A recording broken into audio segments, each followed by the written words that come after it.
In this video, Chemi the Daihatsu Charade gets even worse. Was this 190 quid car actually the worst buying decision I've ever made? Don't let Miss Hubnut know, but it might be. So a quick reminder that Chemi is our 2006 Daihatsu Charade, sold in other countries as a Mira with a 660cc engine. This has a 1 litre engine, or as a Cuore or Cuore in the European market, the Italian for heart, but definitely a Charade. It says it on the back. So tiny little car, built to K-car dimensions, 3.4 meters long, I think 1.85 meters wide, which is why it's very boxy. It's making the most use of that space. Just had a wheel bearing and I think it's the other one actually, and entire exhaust replaced by a local garage. And after I got home from that trip, actually was saying goodbye to Rita, where I managed to flatten the battery. It seems to have sprung a coolant leak.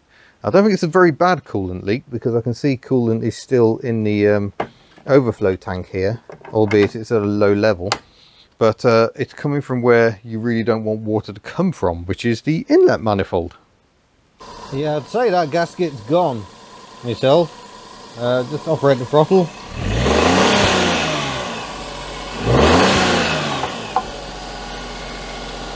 Yeah, I don't know if you can really see it, but there is coolant absolutely pouring out down. Oh god. Yeah, that's not good time. There's also smoke pouring out the front of the engine. I don't think that's meant to happen either.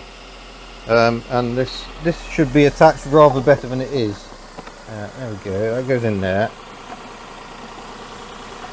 So maybe it's not the exhaust, maybe it's just the fact that this finger's fallen off is causing extra induction noise. But oh god, smoky. I might have to open the doors, having revved this. This engine is still horrendous when cold.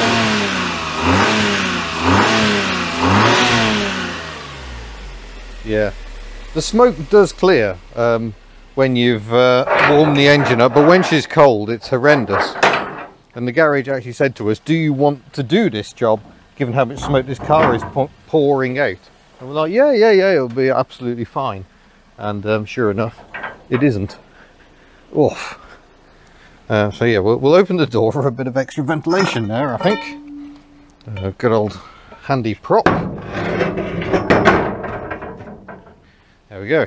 So yeah, it looks like at the very least we need a new inlet manifold gasket. It does look like the gasket has just gone hard and degraded with heat. So I hope it's not that, and we haven't actually got a head gasket failure going on. But you know, if you've got a head gasket failure, it's usually pretty obvious when you take the oil cap off. Oh, he says, that's tight. Oh, yeah, there's no milky condensate in there. So I think we're all right on the head gasket front. But yeah, it's obviously not quite what you want. So I'm not going to dismantle it today. We'll come back in a future video and we'll start dismantling all this to try and get that inlet manifold off. I will order up a gasket and we'll see if we can get Chemi fixed. There's always something with this car, but to be fair, we've used this car very heavily right through the winter. We bought it in September, I think. No, it was November. And she instantly became the default daily. The C5 has taken over that duty, although this week the daily driver is actually Ellie the 2CV, and a good job she's doing. Oh gosh, yes, look how bad this is. Now he's dripping out. Let's turn the engine off, no point doing that. And we'll try and wash that away because there are cats on this farm. I like cats, I don't want them drinking that fluid and coming to a sticky end. So yeah, slightly irritating. Now, we are at the stage, if we're going to have to start dropping coolant and stuff, it does make you think, should we get more involved here? We have found other engines for sale. We could get another engine and sort of go through that engine and check it's all right. But I think any engine is going to have the same sort of issues. So maybe we'd be better off just sorting this one out, because new piston rings, maybe new valve stem seals, and all should be good. I hate dropping coolant because of its poisonous nature, but we can only do what we can and try and collect it up, and what we do with it after that I have no idea. I welcome your suggestions. The local tip will not take it. I won't even take oil filters. Yeah, give me your thoughts on that, and we'll get stuck in. So there we go, the smoke has settled. I've turned the engine off, we've got the coolant leaking out, so this car is off the road and out of use, just like so many cars in this unit. Maybe this unit's the problem. Cars go in and then break and don't want to come out again. Although, to be fair, this one broke when it was parked up at home. Perhaps we'd be better off just tackling the engine rebuild that this car really truly needs. It can be done in situ to replace the piston rings, so effectively you use the car as an engine hoist, or an engine stand. So you get the sump off, so you can knock the pistons out and replace the rings, maybe clean the bores up a bit as well. We can do that all in situ. It's not work I've ever done before on that sort of a scale. I've done a bit of it on 2CVs, but of course 2CVs I've known very well for many years. But Miss Hubnut has full service manuals for these cars, so maybe it's something we can do. And yeah, if we do that, you will see it in a future video. But that's where we are with Shemi. Shemi is definitely firmly in the out of use stakes, which isn't a problem, because we've got so much else going on in life. But unfortunately, the driving lessons have rather come to a halt.